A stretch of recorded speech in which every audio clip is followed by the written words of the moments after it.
Bonjour et merci à tous d'être présents pour ce webinar qui va être consacré à l'achat d'entreprises en Nouvelle-Zélande. Donc, on attend les quelques personnes qui sont en train de se connecter à l'heure actuelle et d'ici 2 ou 3 minutes, nous allons commencer ce webinar afin de vous donner quelques informations sur cette nouvelle opportunité qui vient depuis l'immigration pour pouvoir acheter des entreprises en Nouvelle-Zélande et à peu près dans tous les secteurs d'activité. Il y a quelques secteurs qui sont limités, mais Tatiana nous parlera tout à l'heure de ça. Voilà. Donc, y- on attend quelques instants encore. Aussi, nous allons commencer. Euh, Nous serons quatre pour cette présentation. Euh, nous sommes à ce jour un peu répartis à travers le monde, parce que je suis en France en ce moment. Nous avons deux personnes en Nouvelle-Zélande et nous avons quelqu'un aussi à Bali. Donc, vous voyez, déjà un, un webinar international. Voilà, donc je me présente, je m'appelle Philippe Meneux, je suis le créateur et le fondateur et le directeur de New Zealand Service, qui est une entreprise basée en Nouvelle-Zélande sur Auckland et qui a pour but d'aider les Français à investir, immigrer, étudier en Nouvelle-Zélande.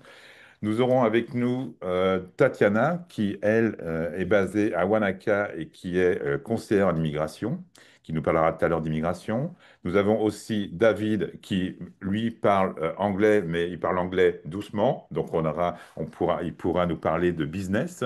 Et si toutefois, vous ne comprenez pas ce qu'il a dit, nous avons Marie qui prendra vos questions. Et sur le chat en bas, là, vous pouvez poser vos questions et vos questions-réponses et on pourra répondre à vos questions. Voilà. Donc, la présentation va se passer en trois parties. Je vais vous dire bonjour. Je vais vous donner le disclaimer concernant cette présentation. Après, David va nous parler de business en Nouvelle-Zélande. Ensuite, donnerai des informations à titre général et Tatiana nous parlera d'immigration et à la fin, nous ferons une session de questions-réponses. Voilà, c'est parti. Donc, le disclaimer, cette présentation a pour but de vous donner des informations à titre général. En aucun cas, ce sera des conseils d'immigration à titre personnel, des conseils financiers à titre personnel ou des conseils fiscaux à titre personnel. Pour cela, si vous avez besoin d'avoir plus d'informations, nous sommes à vos dispositions pour prendre des rendez-vous particuliers pour répondre à vos questions. Voilà.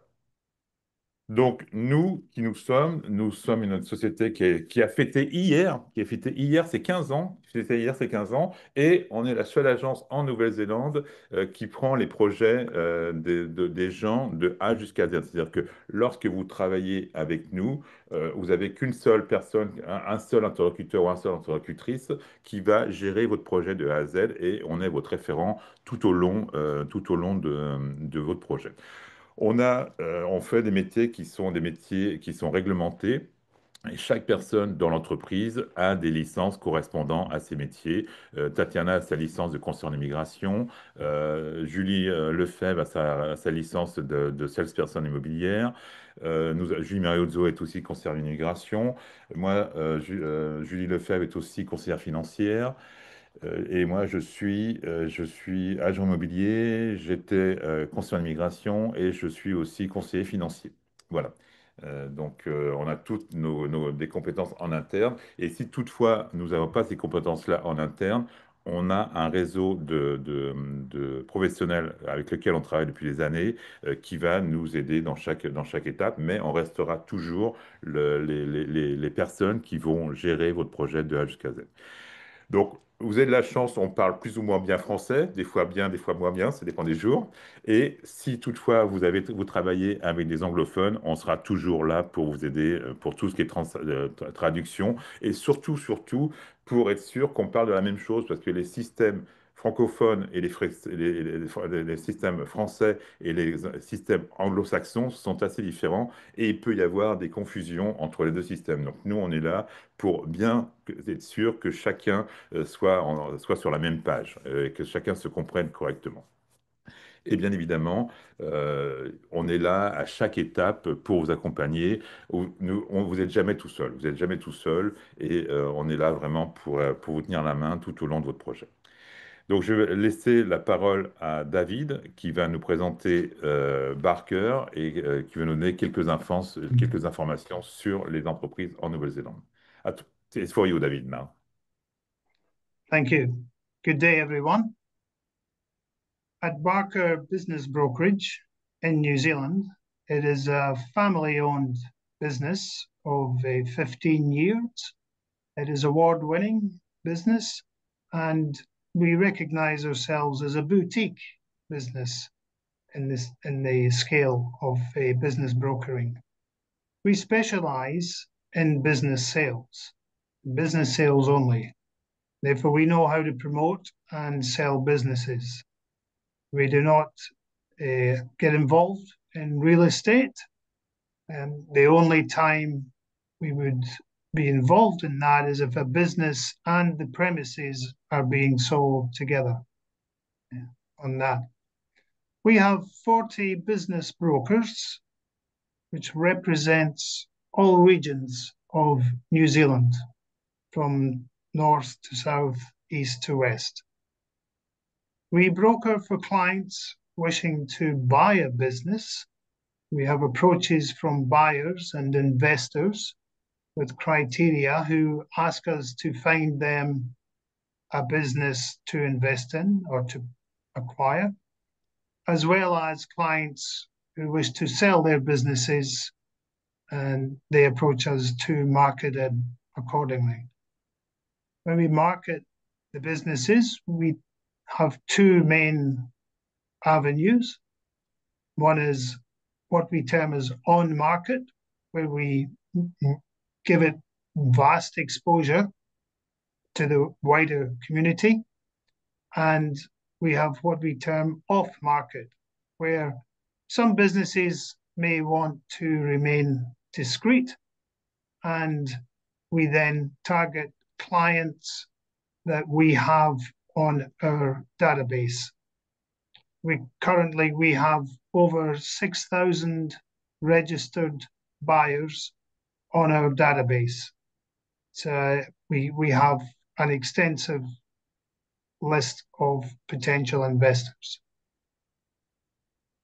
We are the only New Zealand business brokerage to have exceeded 1 billion New Zealand dollars of business sales in New Zealand.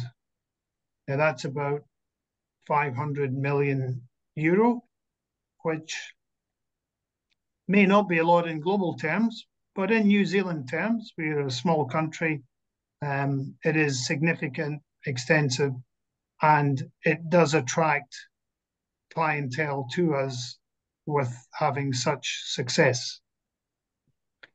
The opportunities that we have and see with the demographics in the marketplace, we have what I believe you're aware of, we term baby boomers in the market, who are looking now to sell their businesses to retire in many cases, but there is also the opportunity exists from a generational perspective that many business owners started business with a view to handing it on a legacy to their children to run. However, as each generation comes through, you would be aware, not always do the children wish to pursue the same interests as their parents. Society now allows travel extensively and more cost effectively than when the baby boomers were building the business. So typically the children It's particularly with an education and qualifications, they see the world as their oyster, uh, their domain more so, and have much interest to travel. Now, that leaves the opportunity for the businesses to then go to the market looking for investors and buyers like yourselves. So the recent changes in New Zealand government with regards to visa applications is to encourage investment in New Zealand, which is an outstanding opportunity for us to welcome investment to New Zealand. Okay. Thank you, David. If somebody has some question, we will ask question at the end. Okay. Donc, pourquoi investir en Nouvelle-Zélande? Parce que la Nouvelle-Zélande est classée dans les meilleurs pays au monde pour créer des entreprises ou pour acheter des entreprises. Imaginez, pour créer une entreprise, c'est 20 minutes sur Internet et, euh, et les formalités sont assez simples. Et lorsqu'on crée une entreprise en Nouvelle-Zélande ou lorsqu'on a une entreprise en Nouvelle-Zélande, on va plutôt se concentrer sur son business et après sur les formalités et le gouvernement, les autorités, l'administration viendra vous demander des comptes après, mais au départ, on vous dit vraiment concentrez-vous sur votre business.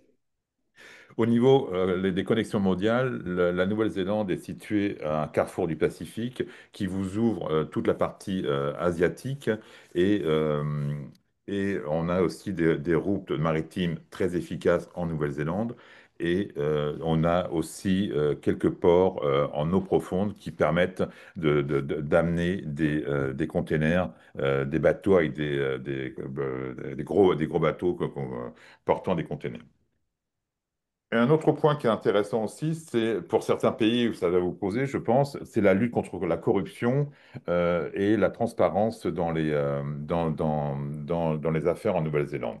Donc, la Nouvelle-Zélande est classée le quatrième pays au monde contre la corruption. Les premiers pays, c'est le Danemark, la Finlande et Singapour. Et la Nouvelle-Zélande est quatrième. Donc, c'est aussi c'est un sentiment assez agréable lorsqu'on vit en Nouvelle-Zélande. On sait que tout le monde est traité à la même enseigne et qu'il n'y a pas de passe-droit entre les personnes par rapport à des corruptions ou quoi que ce soit. Donc, c'est aussi, je pense, pour certaines personnes qui nous écoutent, je pense que ça fait aussi partie des points positifs lorsqu'on entreprend ou lorsqu'on gère une entreprise en Nouvelle-Zélande, de savoir qu'on travaille dans des bonnes conditions et que tout le monde, petit ou grand, on soit logé à la même enseigne. Pardon. Pourquoi entreprendre en Nouvelle-Zélande? Je pense que ça va causer à certains. C'est un accès à de nouveaux marchés, donc à des nouveaux clients. Ça permet surtout et surtout de diversifier ses sources de revenus, car quand dans un pays ça va pas très bien, si on a investi dans un pays autre, un pays étranger, on peut se dire que ça peut être une source complémentaire, une source complémentaire de revenus et qu'un revenu peut remplacer un autre. Euh, il y a bien d'autres avantages d'investir en Nouvelle-Zélande. On le verra par la suite. La fiscalité, c'est assez simple. Lorsqu'on est une entreprise, on est taxé à 28%. Lorsqu'on est un particulier, on est taxé entre 10,5 et 39% suivant les revenus. Il n'y a pas de taxe sur la plus-value et lorsque vous achetez de l'immobilier, il n'y a pas de frais de notaire et il n'y a pas de frais de succession. Donc, c'est vraiment l'outil de travail est bien protégé et on ne taxe pas à chaque moment l'outil de travail.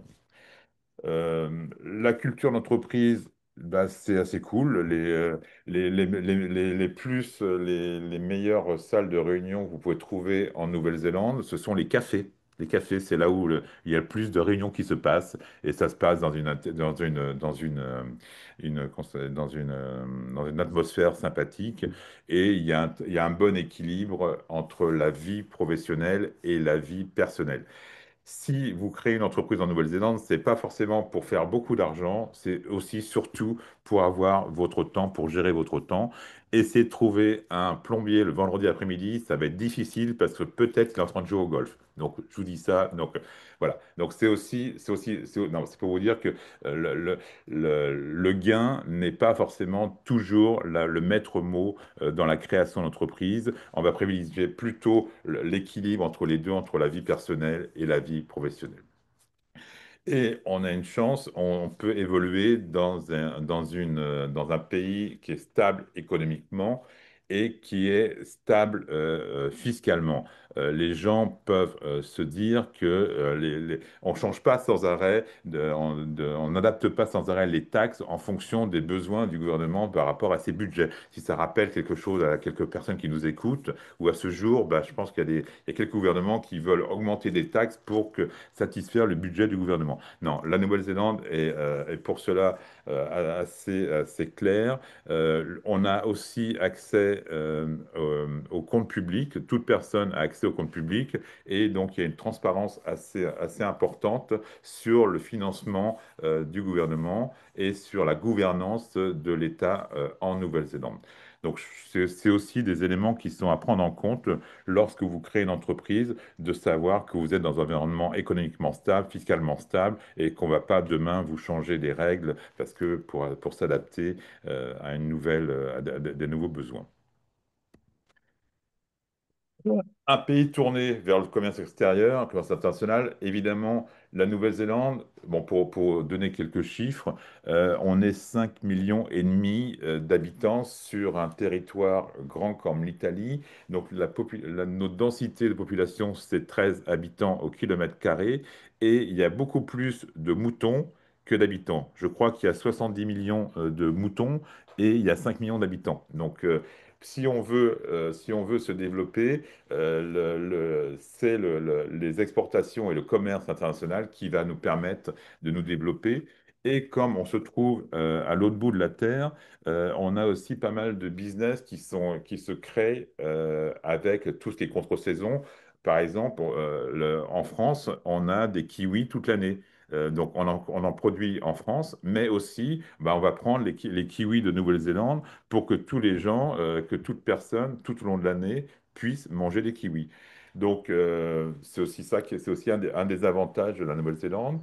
La Nouvelle-Zélande a signé pas mal de traités de libre-échange, et notamment un traité de libre-échange avec l'Europe. Donc, ça peut aussi intéresser des entreprises européennes de pouvoir s'installer en Nouvelle-Zélande pour aussi développer, pour racheter d'entreprises déjà existantes pour pouvoir développer ce genre d'activité. Donc, comme je disais tout à l'heure, c'est une porte d'entrée pour l'Asie.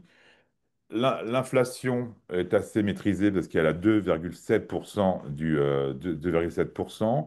Le PIB aux alentours de 250 milliards 250 milliards de dollars, qui fait environ 230 millions d'euros. 230 milliards d'euros, pardon. Les exports représentent une grande partie du produit intérieur brut, donc 16%. Récemment, la Nouvelle-Zélande a ouvert ses marchés sur les produits de construction. Parce que jusqu'à présent, il y avait un monopole sur la Nouvelle-Zélande. Et donc, les prix des matériaux de construction étaient assez élevés. Et depuis mai, je crois, cette année, la Nouvelle-Zélande s'est ouvert à ça. Et il n'y a pas de restriction sur les mouvements des capitaux étrangers sur la Nouvelle-Zélande. Il y a au niveau de la... Je reviens là-dessus sur la Nouvelle-Zélande, sur les conditions favorables. Globalement, on peut acheter toutes sortes d'entreprises. Il y a quelques restrictions, c'est par rapport à la valeur des entreprises et aussi par rapport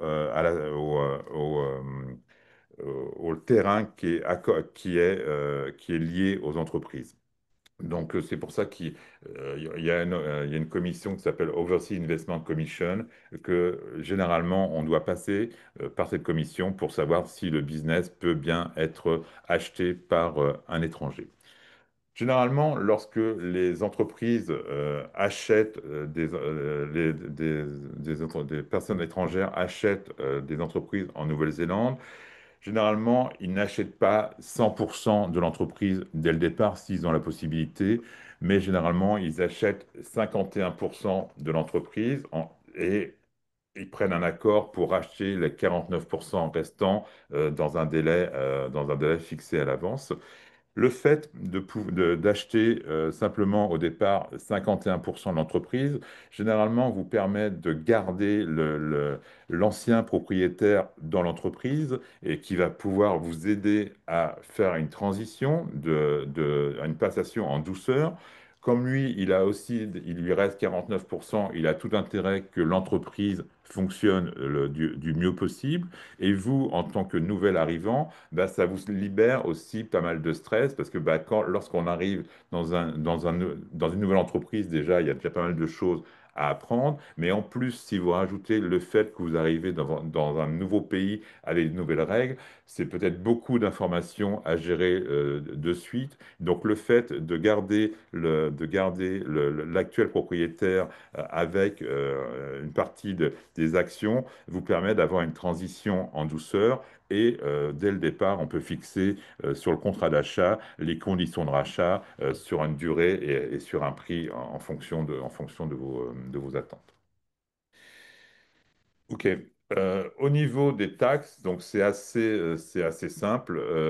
Au niveau des business, on va vous prendre 28% dès le premier dollar que vous allez gagner. Il y a aussi une autre taxe, il y a pas mal de choses qu'on pourra déduire, vous verrez, lorsque vous travaillerez en Nouvelle-Zélande, il y a pas mal de déductions qui sont possibles. Il y a aussi une taxe sur ce qui s'appelle l'équivalent de la TVA, qui s'appelle la GST, qui est fixée à 15%. Au niveau des taxes sur les salaires, vous allez rêver, en Nouvelle-Zélande, il n'y a pas de taxes sur les salaires. C'est-à-dire qu'un salarié qui vous coûte 60 000 dollars bruts va vous coûter, s'il cotise à un fonds de pension, 3% en plus de son salaire brut et ses congés payés. Il faut aussi considérer qu'en Nouvelle-Zélande, il n'y a pas comme en France au niveau des retraites, des retraites par répartition. Donc, toute personne en Nouvelle-Zélande va toucher la même retraite, quel que soit le montant qu'il ait touché le montant de salaire qu'il ait touché dans sa vie. D'où l'introduction en 2007 de ce qu'on appelle un Kiwi Saver, qui sont des fonds de pension dont les gens cotisent de façon volontaire. Et si les gens cotisent de façon volontaire, l'employeur a obligation de verser 3% minimum du salaire brut à ces fonds de pension pour le compte du salarié. On a l'ACC, et l'ACC, c'est un peu notre équivalent de notre sécurité sociale en France, et qui va prendre en charge toutes les dépenses qui sont liées aux accidents.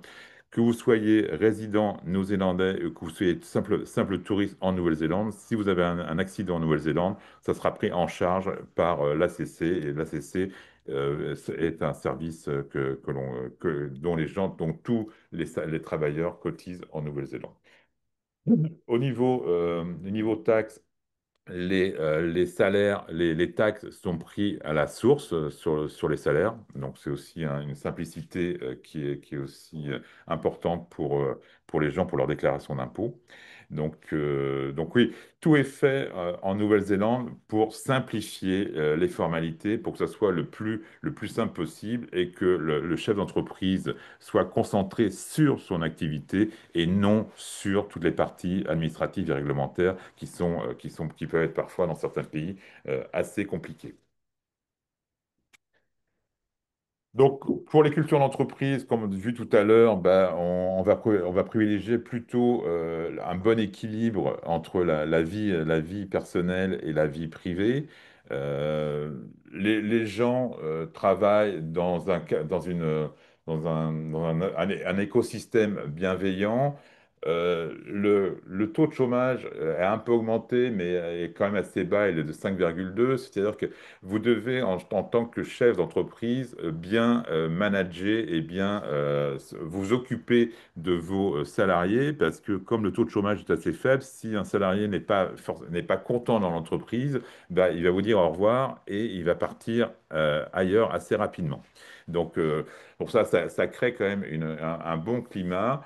Au niveau organisation, c'est plutôt des organisations plutôt latérales. C'est pas pyramidal, c'est-à-dire que c'est plutôt une collaboration, c'est plutôt une collaboration coopérative. Chacun peut amener sa pierre à l'édifice et permet d'avoir des réunions qui sont plus constructives. Il n'y a pas forcément une hiérarchie qui est très établie.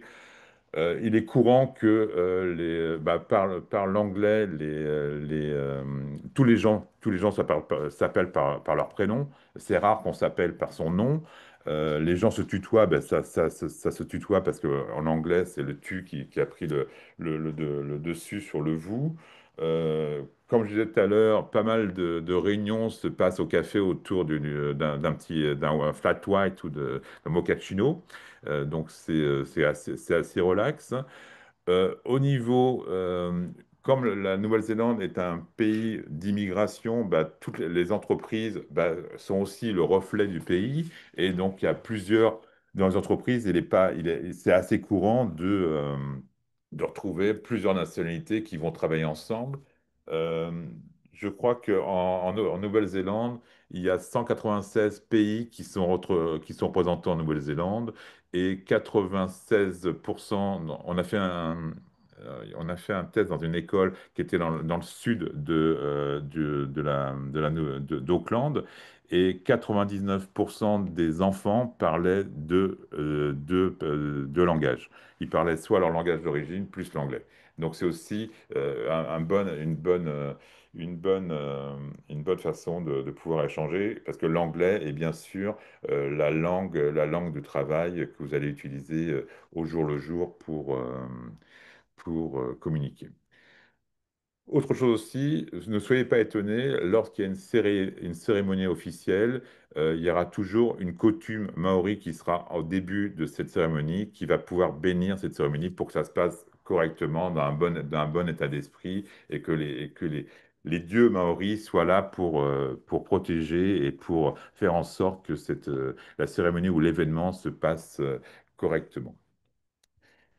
Autre chose aussi, qui est aussi intéressante, et c'est je le vois aussi au jour le jour, c'est lorsqu'on a une idée, c'est OK, on va essayer. C'est la can-do attitude, c'est Schulberg, ça fonctionne, c'est bien, ça fonctionne pas, c'est pas grave, on recommence, mais au moins on a appris nos erreurs. Donc c'est aussi important de pas devoir déjà convaincre les gens pour le bien fondé d'une idée, parce que l'attitude, ça va être OK, on y va, on voit ce que ça donne, ça fonctionne, c'est bien, ça fonctionne pas, c'est pas grave, mais au moins on aura appris quelque chose. Donc c'est aussi important de travailler dans ces conditions-là.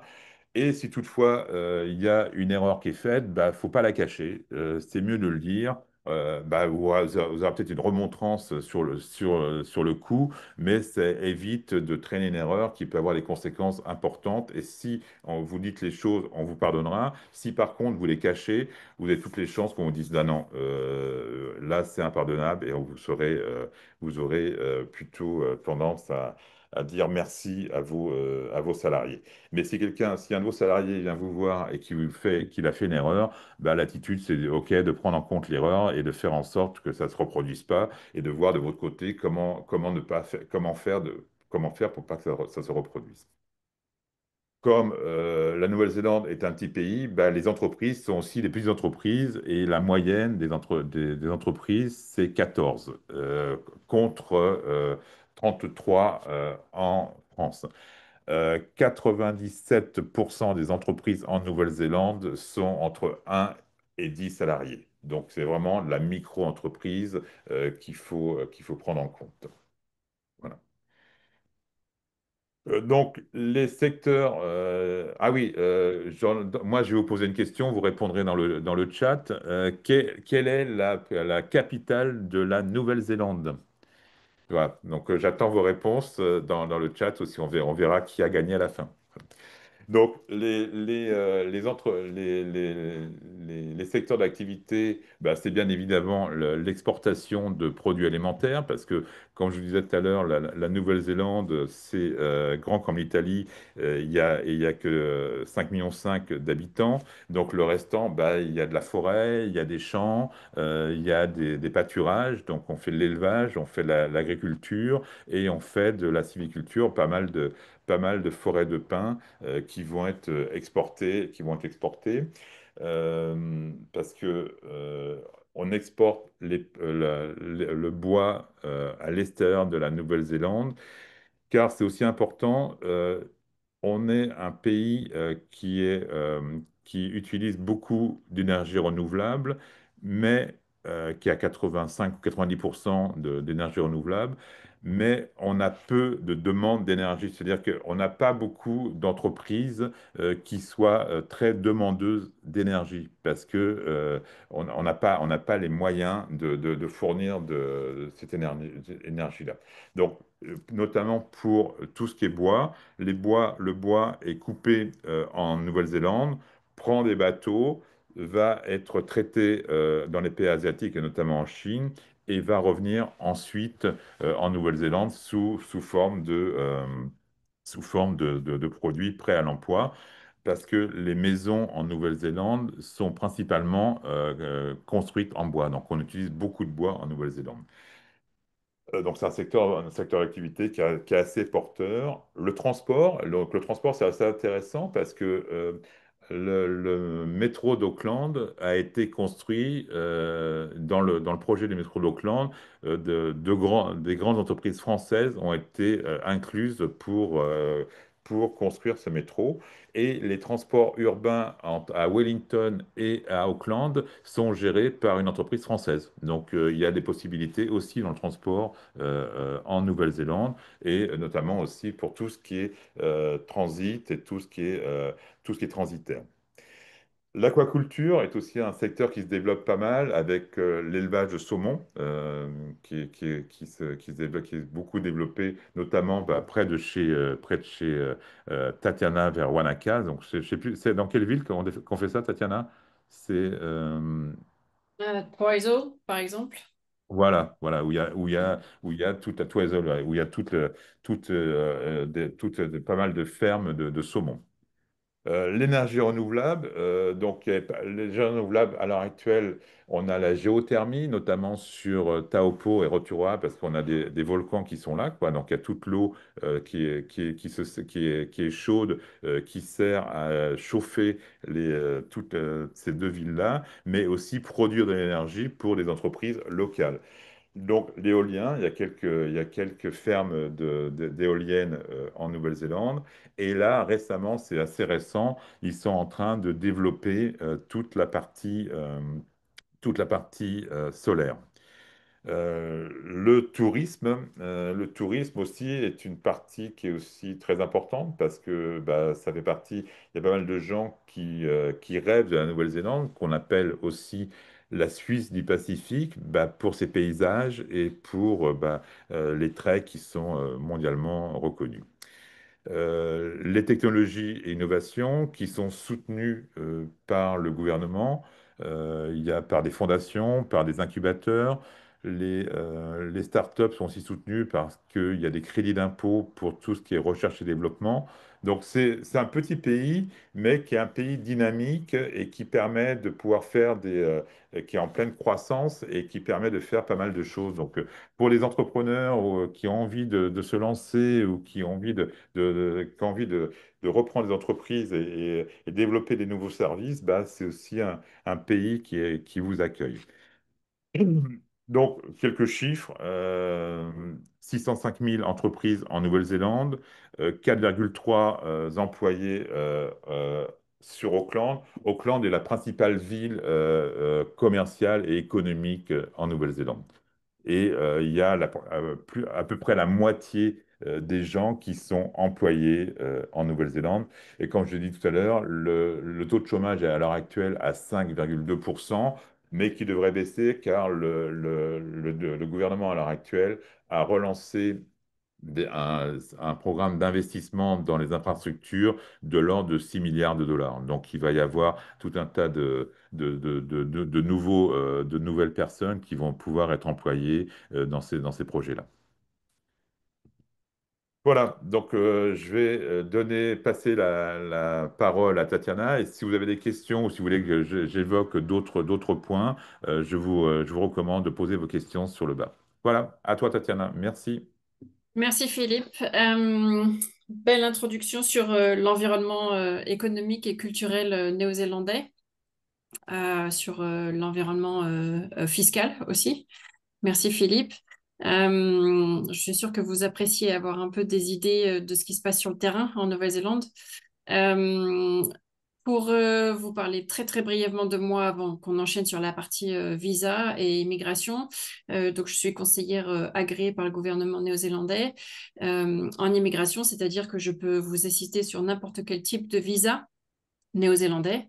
Je viens d'un parcours où j'ai fait comptabilité, contrôle de gestion et direction RH avant de commencer l'immigration, ce qui me donne une idée assez intéressante, on va dire, de comment gérer un business et des problématiques que vous pourriez rencontrer si vous vous intéressez à l'achat ou à la reprise d'entreprise, ou aux investissements d'ailleurs. J'habite en Nouvelle-Zélande depuis 12 ans, il me semble, en étant arrivé d'abord à Auckland et maintenant habitant dans l'île du Sud à Wanaka. Si vous ne connaissez pas Wanaka, je vous conseille d'aller googler. Ça s'écrit Wanaka et vous verrez de très beaux paysages. Ça vous donnera immédiatement envie de venir nous rejoindre. Euh, voilà, donc maintenant sur la partie visa, allons-y. Donc aujourd'hui, comme nous sommes en partenariat avec David Monroe, thank you David for your introduction at the start. It was really good to have you with us. Et donc David est notre partenaire sur donc la partie si vous voulez acheter une entreprise.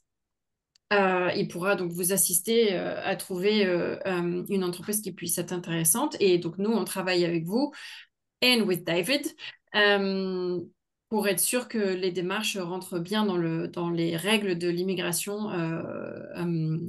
Voilà, dans les règles de l'immigration. Nous avons aussi des partenariats, comme le disait brièvement Philippe, avec d'autres professionnels, type avocats, pour vous aider à conclure vos deals. Maintenant, en termes d'immigration, la première question qu'il faut se demander, c'est quel est votre objectif? Est-ce que vous souhaitez simplement investir ou est-ce que vous souhaitez aussi vous expatrier? Alors là, sur cette slide, on a parlé en termes d'expatriation, on n'a parlé que du Business Investor Visa parce que nous sommes dans le cadre d'une conférence aujourd'hui avec David qui nous aide à trouver des entreprises à vendre. Mais il y a aussi ce qu'on appelle le Active Investor Visa. Si on souhaite investir, non pas que dans des entreprises, mais aussi dans des produits financiers. Mais on en reviendra après. Donc, si on se concentre sur la partie Business Investor Visa, oh non, pardon, j'en parlerai après. Mais voilà, donc en termes d'expatriation, il faut viser donc un visa, il faut pouvoir être éligible. Et en particulier, aujourd'hui, on va parler de l'achat d'entreprise et brièvement de la partie investissement. Par contre, si votre objectif c'est d'investir et non pas forcément de vous expatrier, bah, comme il est écrit en bas de la slide, vous pouvez aussi créer ou reprendre une entreprise avec, il y a un certain nombre de conditions, mais une en particulier, si vous n'allez pas être présent en Nouvelle-Zélande, c'est d'avoir un directeur éligible néo-zélandais. Et vous pouvez aussi être directeur potentiellement, mais il faut un directeur éligible néo-zélandais. Si vous êtes déjà sur le territoire et que vous souhaitez investir dans une entreprise ou utiliser ça à des fins, enfin non, pardon, et que vous voulez investir dans une entreprise ou créer votre propre entreprise ou reprendre une entreprise, la réalité c'est qu'il faut que vous soyez soit résident, soit citoyen, soit que vous ayez un visa de travail ouvert et ça peut être parfois le cas des partenaires de travailleurs par exemple. Mais faites attention à ce que je vous dis. Attention, ce n'est pas du conseil direct, donc je ne connais pas votre situation particulière. Donc, si vous êtes sur un visa de travail ouvert, n'allez pas vous dire que forcément vous pouvez entreprendre. Il y a des limitations. Philippe, est-ce que tu veux passer à la slide d'après? Ah, pardon. Je n'ai pas la main sur les slides. Ah, pardon, excusez-moi. Merci. Donc, comme nous sommes aujourd'hui, today, en partenariat avec David, je vais me concentrer sur la partie Business Investor Visa.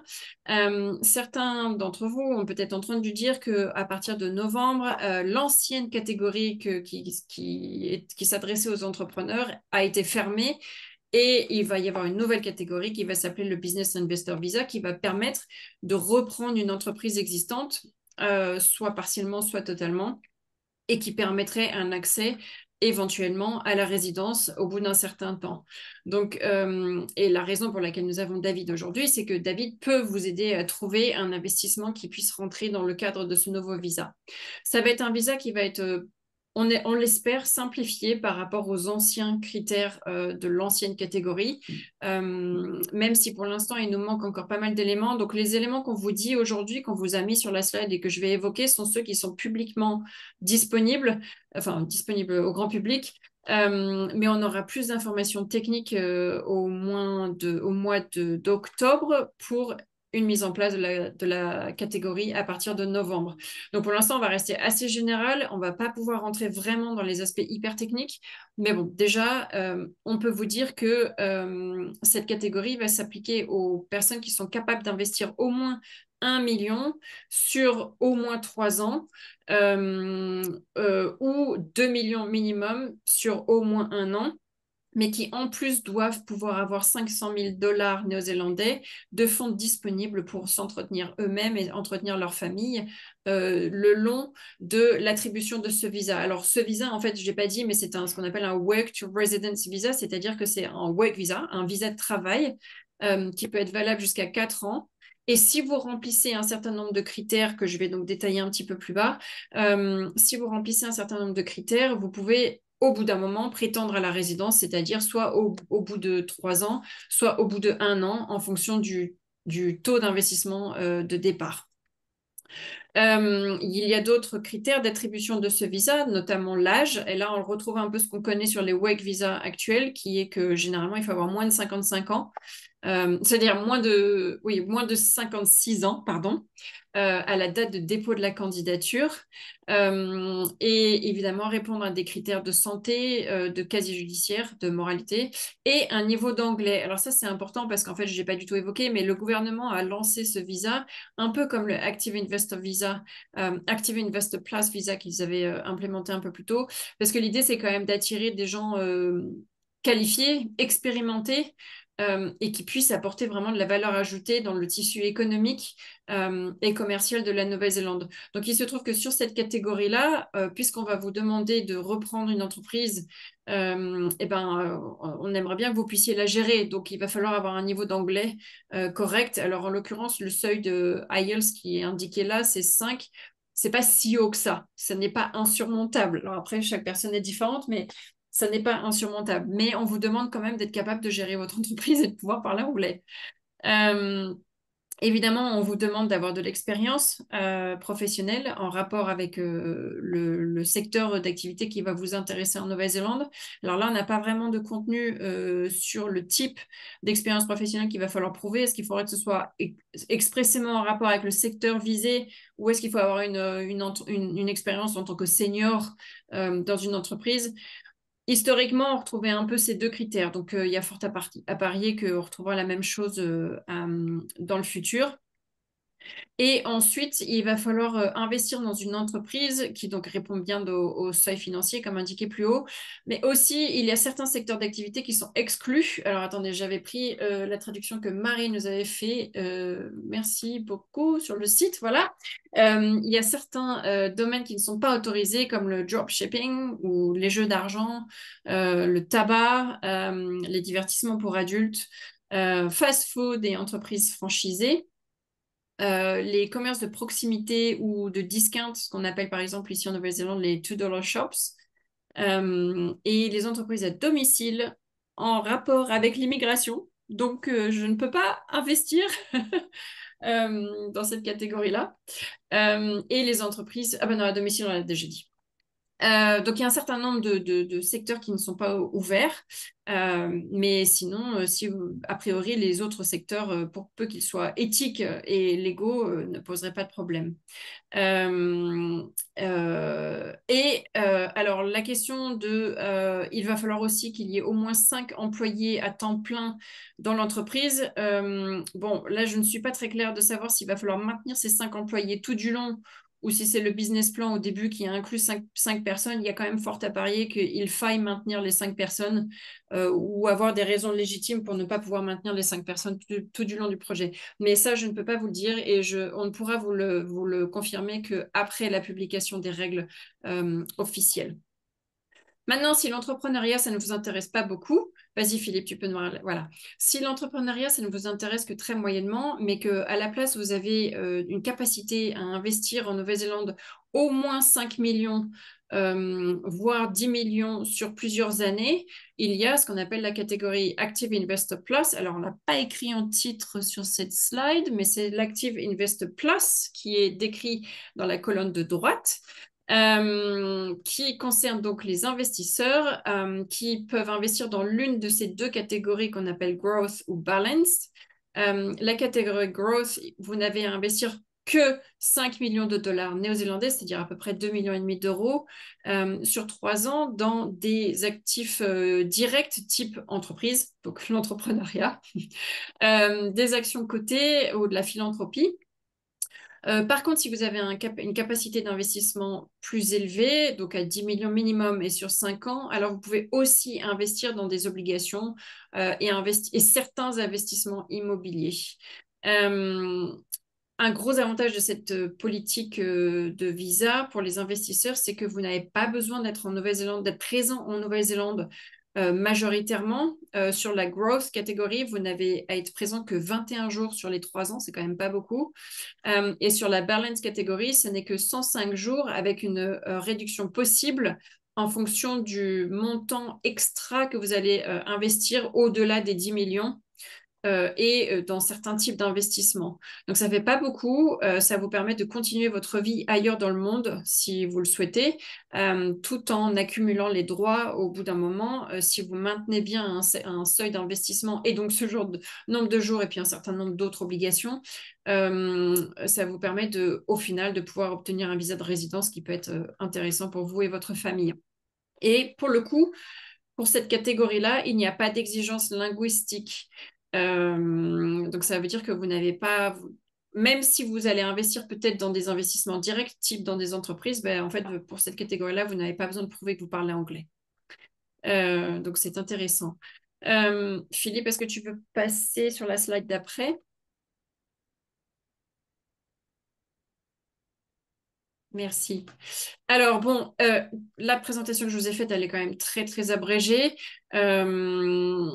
Sachant que sur la partie entrepreneuriat, on aura plus de détails plus tard, le mois prochain. Et sur la partie investissement, bah, on a beaucoup de choses à dire sur les types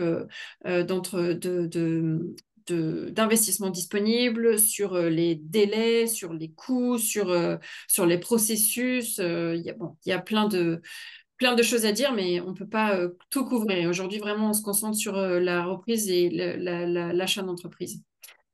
Donc, si vous souhaitez de l'assistance par rapport à votre projet, notamment aujourd'hui d'achat d'entreprise dans le contexte d'un projet d'immigration, c'est-à-dire dans le contexte où vous voulez venir vous expatrier en Nouvelle-Zélande, bien, vous avez 2 conseillères. Vous avez Julie Maruzzo qui est basée au Canada, ce qui peut être assez pratique pour votre zone horaire. Et sinon, vous m'avez moi en Nouvelle-Zélande qui suis peut-être un peu plus près du terrain. Donc, on vous assiste en fait dès le départ, dès la première consultation. En fait, on est là pour déjà déterminer si vous allez potentiellement pouvoir suivre le projet. Enfin, aller jusqu'au bout de votre idée. Ensuite, nous, on est là pour vous aider à coordonner le projet avec les différentes parties prenantes. Donc, ça peut être par exemple David, si vous aide à trouver une entreprise. Ça peut être des avocats, ça peut être des partenaires financiers pour vous aider à monter le dossier, sachant que nous, notre but, c'est vraiment de faire en sorte que si vous présentez un dossier à l'immigration dans le but d'une expatriation, que votre dossier rentre dans les clous, rentre dans les règles de l'immigration. Donc, on tient votre main et on assiste sur la gestion de projet. Ensuite, évidemment, on prépare votre dossier à l'aide de votre documentation et de la documentation de vos partenaires. Et on suit en fait la demande de visa jusqu'à la décision par l'immigration. Et par la suite, on peut aussi vous accompagner parce que ces visas sont des visas sur plusieurs années et il y a des démarches à remplir en cours de validité du visa. Et donc, on vous assiste aussi pour ces parties-là. On peut également aussi vous aider à l'installation. Alors, Philippe a mentionné au début le fait que nous soyons plusieurs conseillers dans plusieurs domaines. Il n'a juste pas mentionné la partie famille, c'est-à-dire la partie éventuellement scolarité des enfants ou université pour les plus grands, parce que nous avons aussi deux personnes dans notre entreprise. Donc, la femme de Philippe qui s'appelle Ariane qui peut aider à la scolarité de vos enfants en Nouvelle-Zélande, et Martine qui s'occupe des aspects universitaires. Donc, on peut vous aider sur un certain nombre de démarches, que ce soit financières. Lorsque vous serez éligible à acheter une propriété, on peut aussi vous assister là-dessus. Pardon, et la partie enfant, si nécessaire, ou même vous, si vous avez envie de reprendre des études. Donc, en fait, la première étape, si vous avez un projet potentiel, après cette conférence qu'on a ce soir, ce serait vraiment de réserver en fait un rendez-vous avec Julie au mois pour discuter de votre projet et voir dans quelle mesure votre projet est faisable. Philippe, je pense que tu peux passer à la slide d'après. Merci. Merci. Merci. Ah ben ça va être au tour de Philippe, c'est ça? Voilà. Voilà. Donc, Ok, merci. merci Tatiana pour toutes les informations qui sont excellentes aussi. Bah, j'espère que dès qu'on aura les nouvelles par rapport à ce nouveau visa, bah, je vous conseille de vous abonner à notre newsletter parce qu'on fera un article par rapport à ça et ça sera aussi intéressant pour tout le monde d'avoir ces réponses-là. Donc, tout à l'heure, j'ai parlé brièvement du fait d'acheter un business déjà existant. Donc, la première chose, bah, c'est aussi une simplicité par rapport à une reprise que d'arriver et de reprendre tout d'un seul coup, parce il y aura pas mal de choses à voir de façon simultanée. Le fait d'acheter une entreprise déjà existante, bah, les procédures sont déjà mises en place. Il y a déjà généralement du personnel parce que dans les conditions, c'est minimum 5 personnes. Donc après, à voir s'il faut augmenter ou pas. Il y a déjà des clients. Si le business est avancé quelque part, il a déjà fait quelque chose d'intéressant. Bon, il y a tout, il y a tous les, il y a déjà, c'est déjà une vie. C'est une vie d'entreprise qui fonctionne déjà. Et le fait de reprendre cette entreprise-là, bah, ça vous permet de mettre rapidement les pieds dans les chaussons qui vous permettront, ou dans les chaussures qui vous permettront d'avancer de concert au départ avec l'actuel directeur ou l'ancien propriétaire, et qui vous permettra de prendre votre autonomie assez rapidement. Et ce qui vous permet aussi de voir aussi la santé financière de l'entreprise. Et lorsqu'il y aura le processus de voir aussi les forces et les faiblesses de l'entreprise, et lorsqu'il y aura le processus d'achat, ça vous permettra aussi de vous concentrer sur tout ce qui est due diligence sur l'achat de l'entreprise. Donc notre rôle dans ces achats-là, ça va être bah, au départ, vous définir votre projet, dans quelles circonstances vous voulez acheter une entreprise. Est-ce que c'est pour immigrer? Est-ce que c'est pour investir? Si c'est donc on verra quelles sont les faisabilités du projet, savoir si c'est possible ou pas. Parce que comme vous l'a dit Tatiana tout à l'heure, il y a certains business qui sont pas possibles. Et c'est vrai qu'on est souvent contacté pour les entreprises par des gens qui veulent créer des bed and breakfast en Nouvelle-Zélande ou qui veulent créer des crêperies. Ça, je suis désolé, ça ne fonctionne pas. Donc c'est bien de vouloir exporter la culture française en Nouvelle-Zélande, mais il faut respecter quelques critères qui correspondent aux besoins de la Nouvelle. Oui, parce que le grand principe de la Nouvelle-Zélande pour l'immigration, le grand principe, c'est qu'est-ce que vous, en tant qu'étranger, allez apporter comme valeur ajoutée sur le fait d'acheter une Nouvelle-Zélande ou de reprendre une entreprise en Nouvelle-Zélande. Donc c'est aussi ça qui est aussi important, c'est la valeur ajoutée que vous allez apporter aussi sur l'opération que vous allez faire.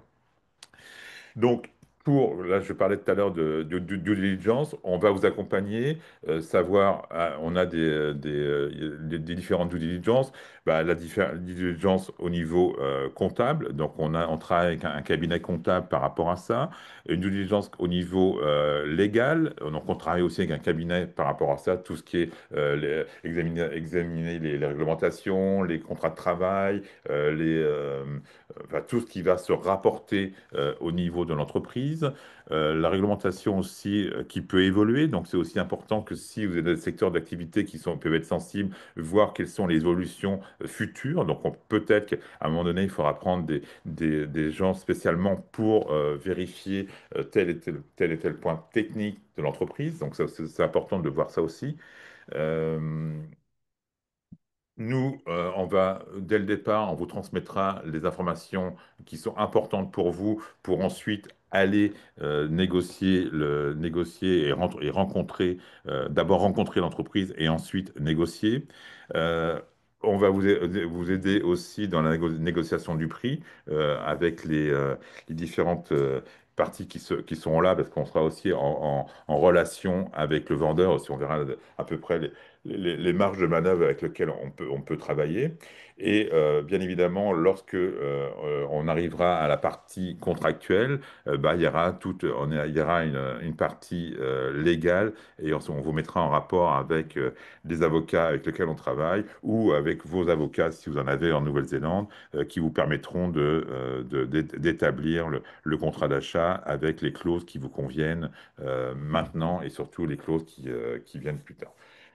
Le financement du projet, on pourra aussi vous aider, mais on pourra mettre en relation avec quelques banques, mais globalement, considérez plutôt des financements, un apport personnel ou d'entreprise, et les financements locaux, ça sera par la suite. Il y a pas, je pense pas que durant dans les critères d'immigration, il puisse avoir le fait qu'on puisse emprunter pour acheter. Est-ce que tu peux me confirmer, Tatiana? Ouais, tu me confirmes qu'on ne peut pas pour l'instant. Non, Mais par la non, suite, si. non. À moins que ce soit sécurisé sur des assets que l'on ait Voilà. en attendant la Donc, vente.